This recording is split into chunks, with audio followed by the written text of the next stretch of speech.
Palabra y vida. Con el padre Manuel Horta, desde Sevilla.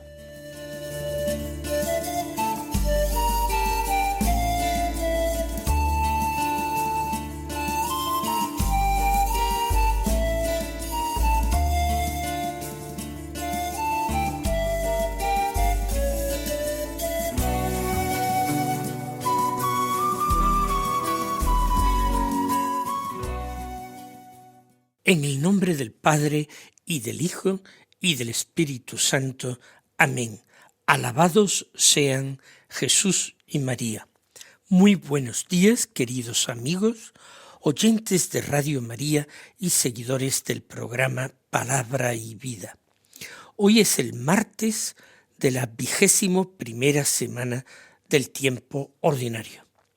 Un martes que es día 25 de agosto. En este día la Iglesia celebra las memorias de dos santos, la de San Luis, rey de Francia, y la de San José de Calasanz, sacerdote fundador de las escuelas pías.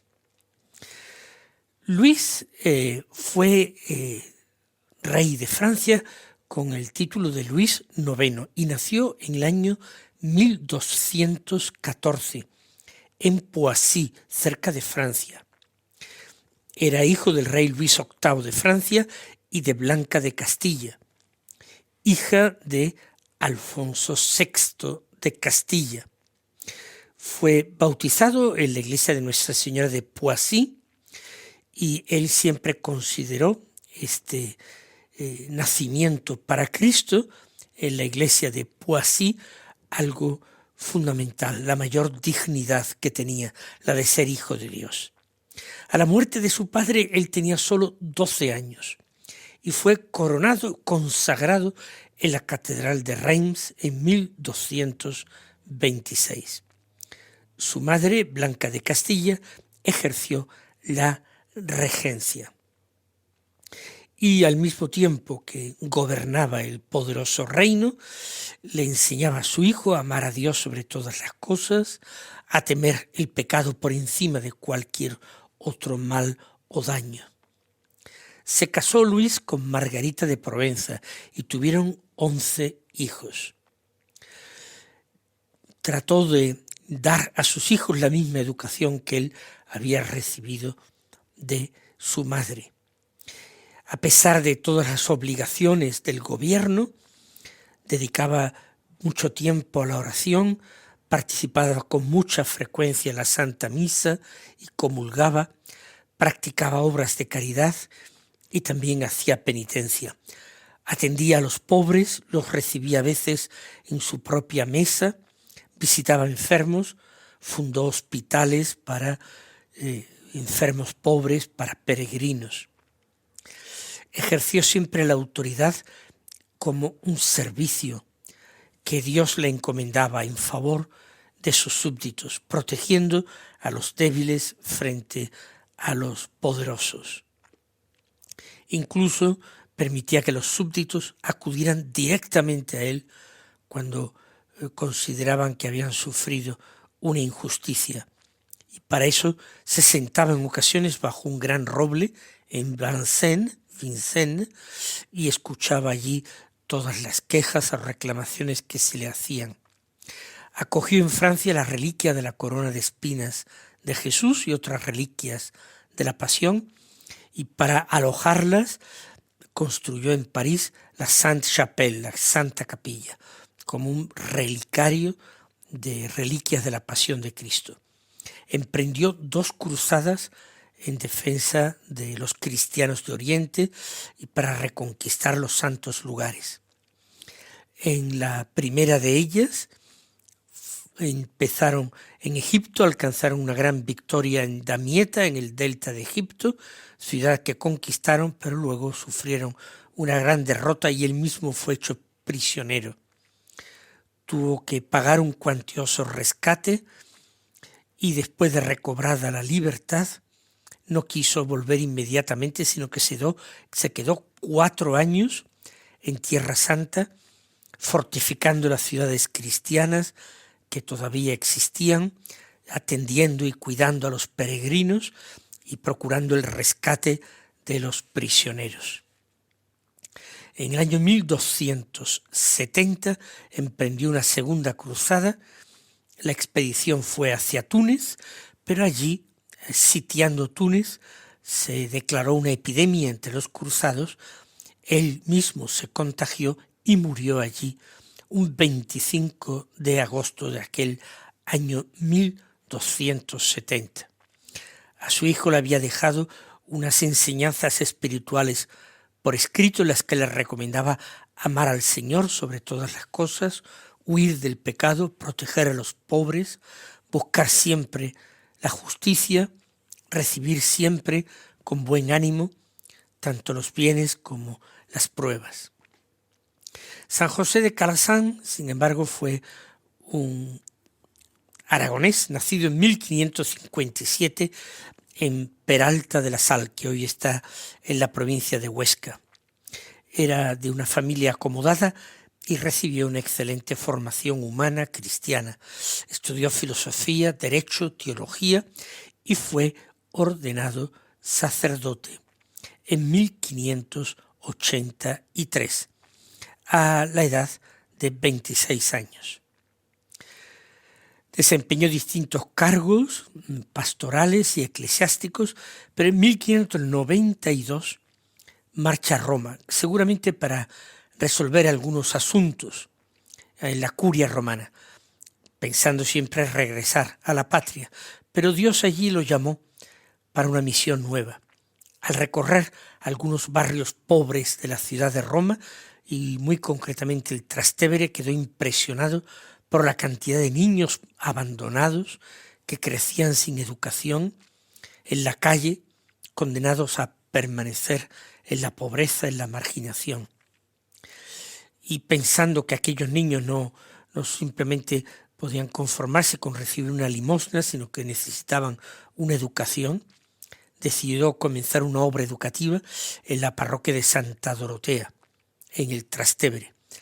Fue en 1597 cuando funda aquella escuela que se considera la primera escuela gratuita y popular de Europa. Su lema fue piedad y letras, es decir, unir la fe y la cultura. Y la orden que él fundó, la orden de clérigos regulares pobres de la Madre de Dios, que se terminarían llamando popularmente escolapios, de las escuelas pías, fue su gran obra precisamente para apoyar esta escuela y las sucesivas que llegaron a tener la congregación. En sus últimos años tuvo que sufrir pruebas muy dolorosas, calumnias, incomprensiones, conflictos internos de la orden. Ya siendo muy anciano, con 90 años, vio como que la obra de su vida se deshacía y se arruinaba. Sin embargo, confió siempre en que Dios llevaría a término la obra que le había encargado realizar. Murió el 25 de agosto de 1648, hemos dicho con 90 años, y la orden fue, después de su muerte, restaurada y se extendió por numerosos países. Pues vamos ahora a escuchar el Evangelio que se proclama en la liturgia de la misa de este martes. Es de San Mateo, capítulo 23, los versículos 23 al 26, que dicen así. En aquel tiempo Jesús dijo: «Ay de vosotros, escribas y fariseos hipócritas, que pagáis el diezmo de la menta, del anís y del comino, y descuidáis lo más grave de la ley, la justicia, la misericordia y la fidelidad». Esto es lo que había que practicar, aunque sin descuidar aquello. Guías ciegos, que filtráis el mosquito y os tragáis el camello. Ay de vosotros, escribas y fariseos hipócritas, que limpiáis por fuera la copa y el plato, mientras por dentro estáis rebosando de robo y desenfreno. Fariseo ciego, limpia primero la copa por dentro, y así quedará limpia también por fuera. pues meditamos este texto en diálogo con nuestro Señor. Aquí invocamos diciéndole: Señor Jesús, hoy hemos escuchado unas palabras tuyas muy severas. No son palabras dirigidas a quienes se han alejado públicamente de Dios, a quienes niegan la fe o viven al margen de la religión, no. Tú diriges esas palabras a hombres piadosos, a conocedores de la ley, personas sumamente escrupulosas en el cumplimiento de sus obligaciones morales y que eran respetados por eso por todo el pueblo. Pero nosotros no podemos escuchar estas palabras simplemente como una acusación dirigida contra personas de otra época. No, Señor, tu palabra nos coloca a nosotros delante de tu mirada.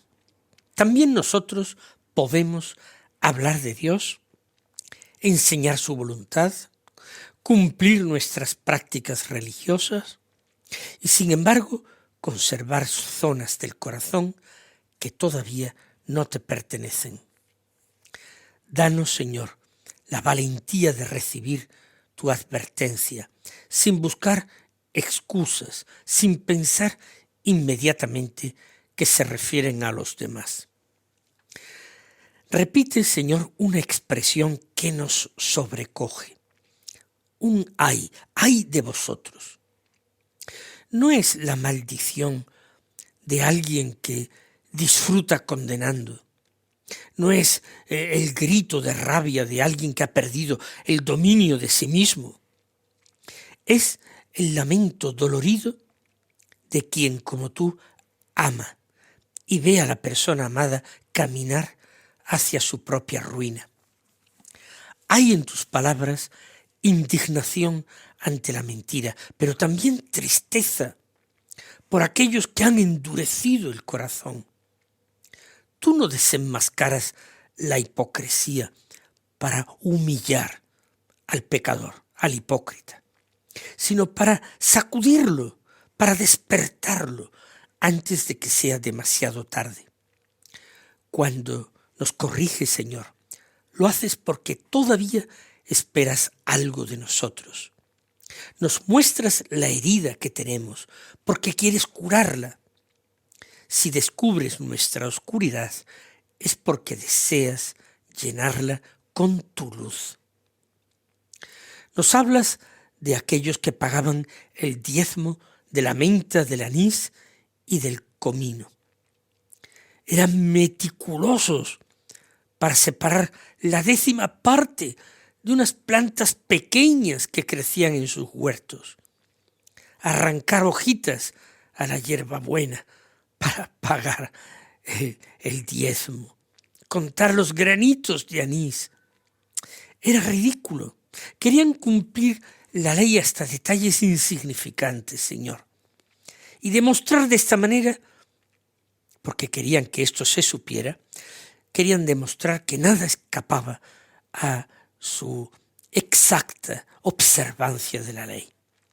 El problema no estaba en aquello, sino en haber convertido lo secundario en lo principal. También nosotros, Señor, a la distancia de siglos, podemos perdernos en pequeños cumplimientos y prácticas que tranquilizan nuestra conciencia, nos permiten sentirnos mejores y, sin embargo, evitamos las decisiones que verdaderamente nos convertirían. Podemos discutir detalles, formas, palabras, costumbres, horarios, prácticas y olvidar lo que es esencial, amarte a ti sobre todas las cosas y amar a nuestro prójimo de una forma concreta y práctica, como a nosotros mismos. Señor, tú no desprecias las cosas pequeñas. Nos enseñas en otro lugar que quien es fiel en lo poco será también fiel en lo mucho. Aprecias el vaso de agua entregado en tu nombre, la pequeña moneda del óbolo de la viuda, aunque nadie ve ese gesto. Por eso aclaras que habría que practicar lo más importante sin descuidar lo pequeño. No nos invitas a una religiosidad vaga, sin compromisos, en la que cada uno actúe según su capricho, no. Nos invitas a ordenar correctamente nuestra vida, colocando cada cosa en su lugar, poner orden. Que los detalles expresen el amor, pero que no sustituyan esos detalles al amor. Que nuestras prácticas alimenten la entrega, pero no se conviertan en una pantalla detrás de la cual ocultemos nuestra falta de conversión. Nos señala, Señor, 3 realidades que aquellos hombres habían descuidado: la justicia, la misericordia y la fidelidad. Nosotros no podemos considerarnos buenos ni agradar a Dios simplemente por rezar mucho, si es que al mismo tiempo tratamos injustamente a los demás. No podemos presentarte nuestras ofrendas mientras retenemos lo que pertenece al hermano, cuando dañamos su fama, cuando abusamos de su debilidad, cuando nos encarnizamos con quienes no pueden defenderse, o aprovechamos nuestra posición para imponer cargas y exigencias desproporcionadas. Abre, Señor, nuestros ojos para que reconozcamos las injusticias que cometemos, que no midamos la gravedad de nuestros actos según la repercusión pública que tengan, sino según el daño que puedan causar a nuestro prójimo. La justicia comienza por reconocer que cada ser humano posee una dignidad que no depende de su inteligencia, de su edad, de su salud, de su utilidad, de su posición social. No, Señor, todos hemos sido creados por ti, todos hemos sido redimidos con tu sangre. Que seamos justos en nuestras obras, pero también en nuestros juicios, en nuestra administración del dinero, en el cumplimiento de nuestros compromisos, en el modo de distribuir el tiempo en nuestra vida. Y haznos particularmente sensibles, Señor, ante quienes tienen menos atención, los pobres que no pueden devolvernos los favores, los ancianos que puede ser que nos impacienten con su ritmo lento. Señor, y junto a la justicia colocas la misericordia. No quieres una justicia fría, satisfecha con dar simplemente a cada uno lo estrictamente suyo. No, Señor, la misericordia no ve solamente la culpa en el otro, sino también la herida que ha recibido.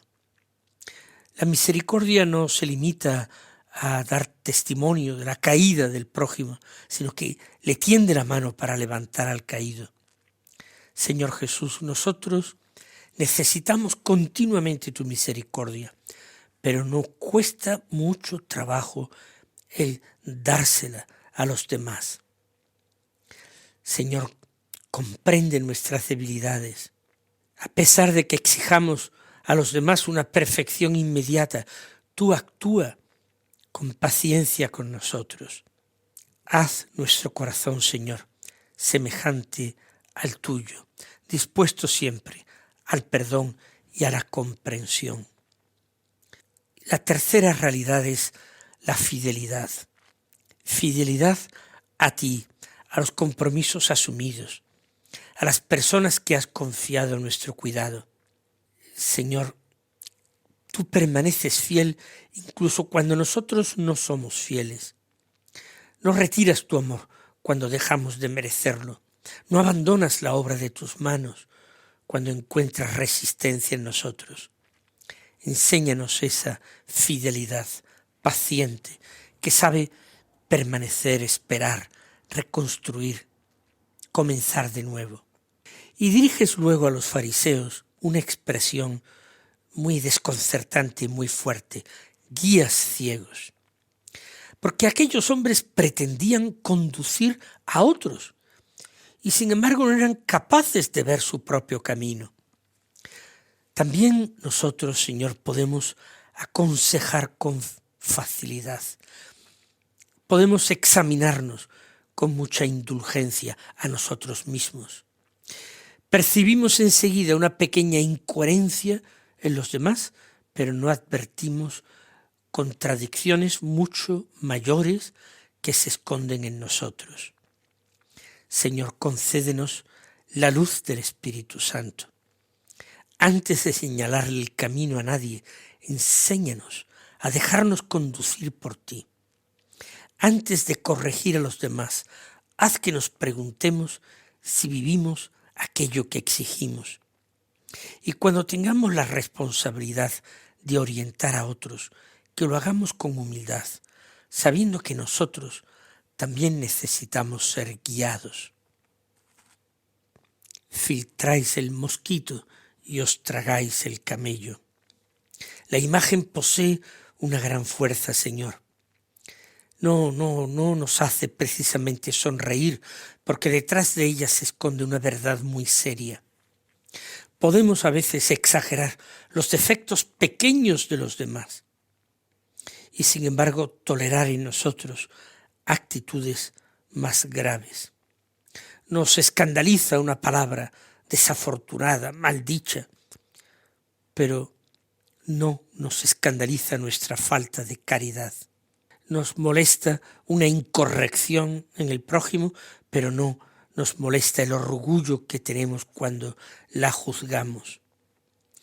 Danos, Señor, una conciencia bien formada, capaz de distinguir sin confundir, de reconocer las cosas que son verdaderamente importantes.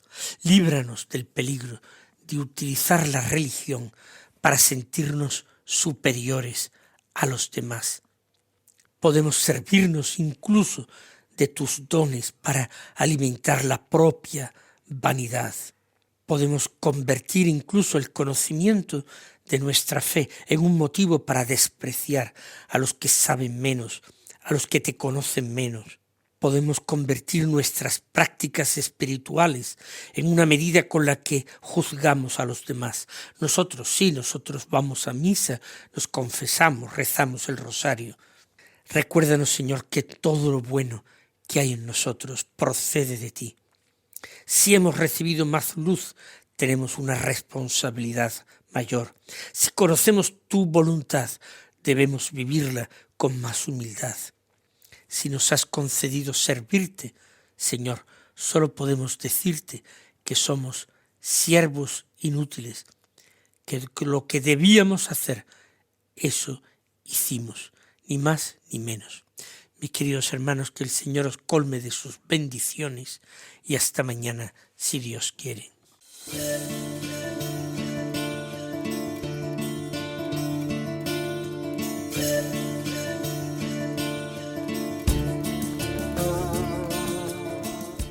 Han escuchado en Radio María Palabra y Vida, un programa que dirige el Padre Manuel Horta.